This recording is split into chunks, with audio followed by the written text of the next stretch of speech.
Namaskar, this is Akhilesh Bhargav. Welcome to Tidbits on Business and Finance with me. Two separate events have been panning out together, but they are directly interrelated and correlated. We are witnessing a massive dip in tax collections in India, and the other event that we are witnessing is a massive rise in the prices of fuel, which is petrol and diesel, which continues to be administered by the government, that taking place in India. Income tax collections overall are down by 30% for the period ended June very soon. And advanced tax collections for the June installment in case of corporates are down by 79%, and in case of individuals and households they are down by 64%. That is the kind of massive dip that we are seeing in tax collections. While income tax collections have gone down, so has been the case with indirect taxes, predominantly GST. Indirect tax collections to a figure of 45% of the average collections that normally take place, and this has been the case for April as well as May. In other words, indirect tax collections have fallen by 55%. That's the kind of dip that we have seen in tax collections.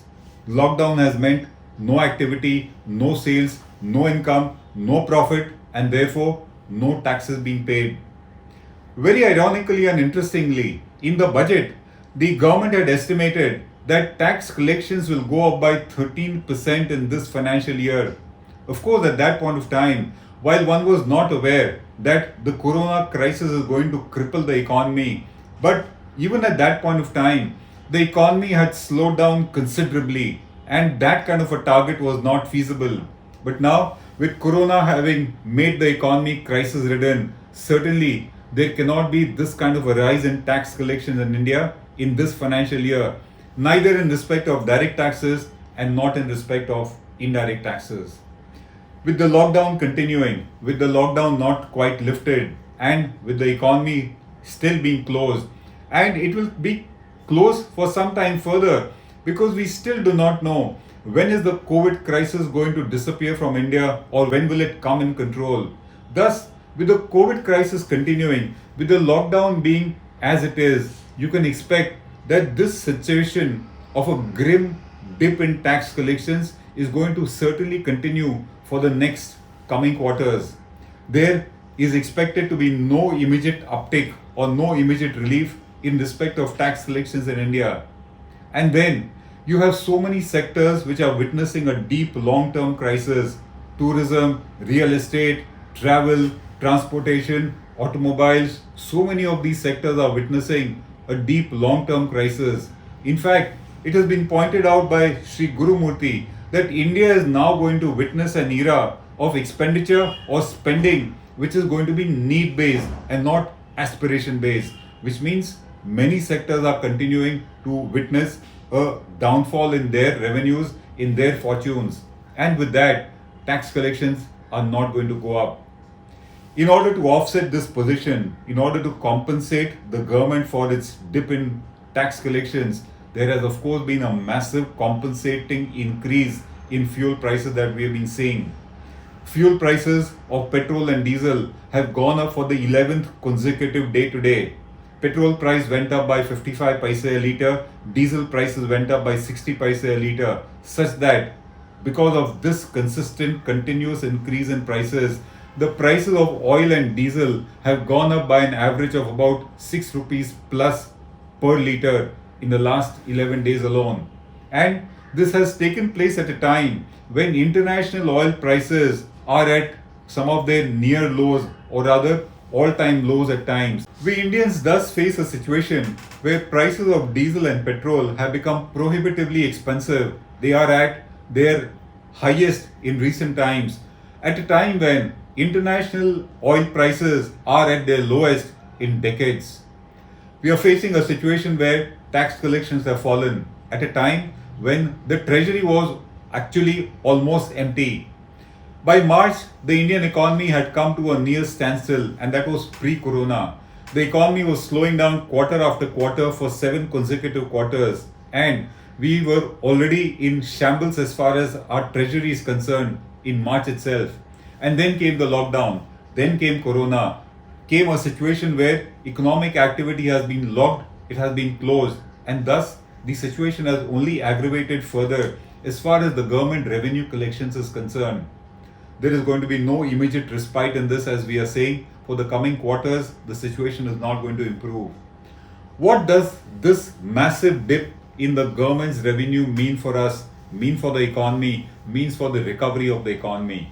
The first one we need to be very clear is that June is not going to be an aberration. The June quarter's situation is going to continue for September and for December also. And for the coming 2 quarters, you can expect that tax collections are not going to meet their targets, whether direct or indirect. And the situation for the government's revenues is only going to deteriorate in the coming 2 quarters. Unless there is a marked improvement in economic activity, tax collections will remain subdued, government revenues will remain poor. The second is no sales means no income. No income means there is going to be more incidents of business failures and business collapses. India will witness a rising specter of business collapses and failures, and that's very evident from the fact that we are not paying taxes, and that's because we don't have income. Business failures, business difficulties would mean a new wave of rising NPAs. Nobody has been talking much about it, but the reality is once the lockdown is lifted and normal economic activity resumes in the country, we are going to see a wave of new NPAs at a time when the earlier NPA crisis has not yet been resolved.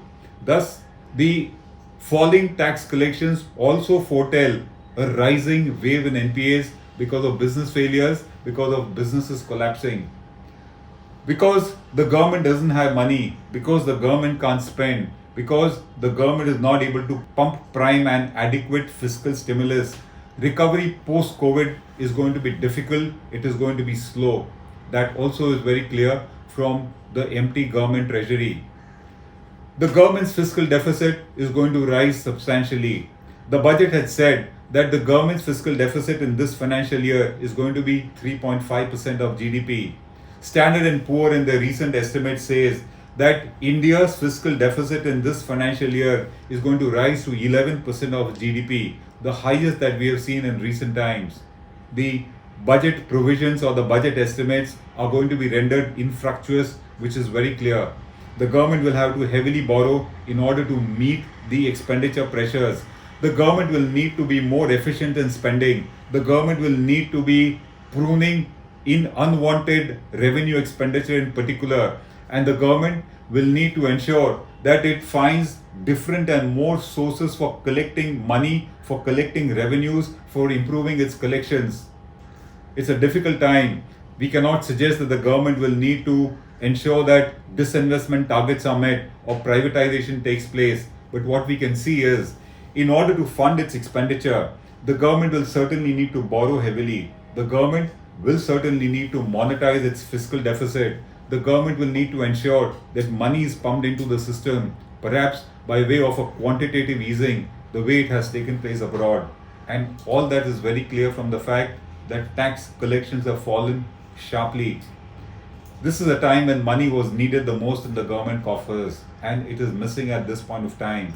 And with these two events happening, which is massive dip in tax collections and massive rise in the prices of fuel, one thing is very clear, that if you earn income, the government will tax you. And if it cannot tax you because you don't have income, then the government will certainly tax you because you are spending money, which is expenditure.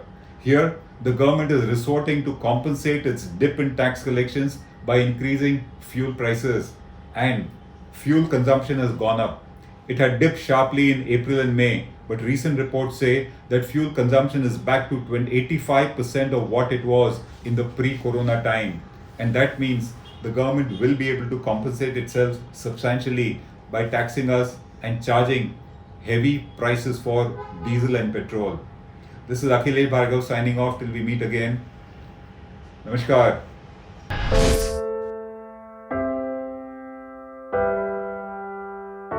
हमारे घरों में भी बच्चे होते हैं जो हमसे प्यार दुलार की आस करते हैं।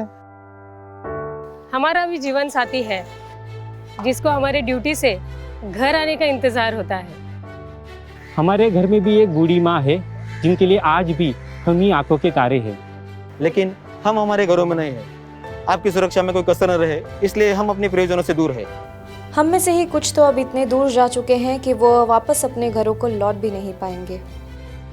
हमें गर्व है कि हमारे कंधों पे मुंबई शहर के नागरिकों की सुरक्षा की जिम्मेदारी है। हमारे जज्बे और बलिदान को व्यर्थ न जाने दे। इस संकट के समय में आप घर पे रहे, सुरक्षित रहे।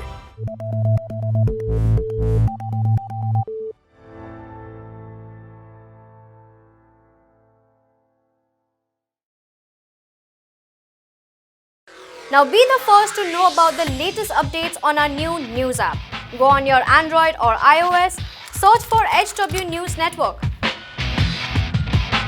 Download our app, choose the language you prefer to get updates in, and be up to date with the latest news.